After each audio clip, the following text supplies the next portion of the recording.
Many years ago, my father shared a narrative with me, and now I find myself questioning whether it was a true account or a mere work of fiction. Despite the uncertainty, the impact of that story has endured in my heart over the years. It continues to serve as a guiding force, helping me comprehend my true identity and the profound significance of Jesus' sacrifice on the cross. Recalling my teenage years, I vividly remember my father sitting me down to narrate a compelling tale. According to him, a man rushing to work, aware of his lateness, boarded a bus in hopes of beating the clock. Upon reaching his stop, he hurriedly disembarked, accidentally stepping on another passenger's foot in the process. The offended passenger responded with a severe slap, triggering calls for retaliation from onlookers. However, the man being slapped calmly smiled and revealed, "I cannot retaliate. I have no hands. They were nailed to the cross a long time ago. These hands with me now are not mine." Years later, the significance of this story became clear as I delved into the book of Romans, particularly chapter 6. The essence of the man in the story can be distilled into three key points.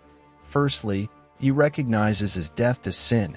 Secondly, he acknowledges and accepts this death. And thirdly, he comprehends how to submit to the influence of the Spirit. These elements are often overlooked by some believers, leading to struggles with habitual sins. A thorough study of Romans 6 verses 6 to 14 sheds light on these principles. It reads Romans 6 verses 6 to 14 in the King James Version. 6. Knowing this, that our old man is crucified with him, that the body of sin might be destroyed, that henceforth we should not serve sin. 7. For he that is dead is freed from sin. 8.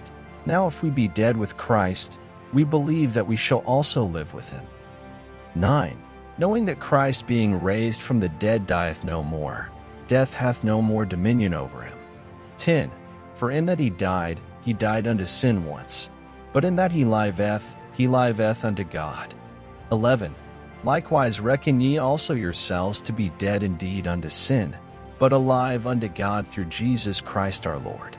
12. Let not sin therefore reign in your mortal body, that ye should obey it in the lust thereof. 13. Neither yield ye your members as instruments of unrighteousness unto sin, but yield yourselves unto God, as those that are alive from the dead, and your members as instruments of righteousness unto God. 14. For sin shall not have dominion over you, for ye are not under the law, but under grace. Romans 6 verses 6 to 14 articulates these principles. Number 1. Knowing. Understanding that our old self is crucified with Christ, breaking the bondage to sin. Number 2. Reckoning. Acknowledging oneself as dead to sin but alive to God through Jesus Christ. Number 3. Yielding. Surrendering to God rather than succumbing to the desires of sin, recognizing that sin no longer holds dominion over believers. The message outlines the steps necessary for a life free from the grip of habitual sins, mirroring the actions of the man in the earlier story. Knowing. Verse 6 emphasizes the importance of recognizing one's crucifixion with Christ, signifying liberation from slavery to sin.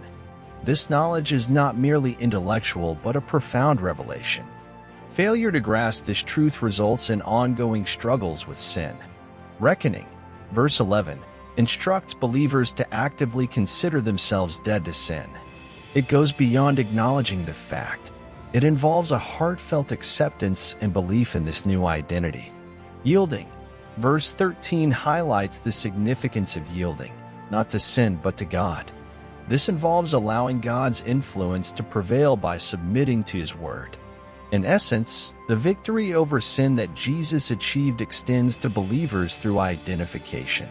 However, to experience this victory over habitual sins, one must truly understand, accept, and submit to the reality of being dead to sin. Through knowing, reckoning, and yielding, believers can break free from the dominion of sin in their lives. I hope you have been blessed with this message. Subscribe, like, and share with others to be blessed too. Stay blessed.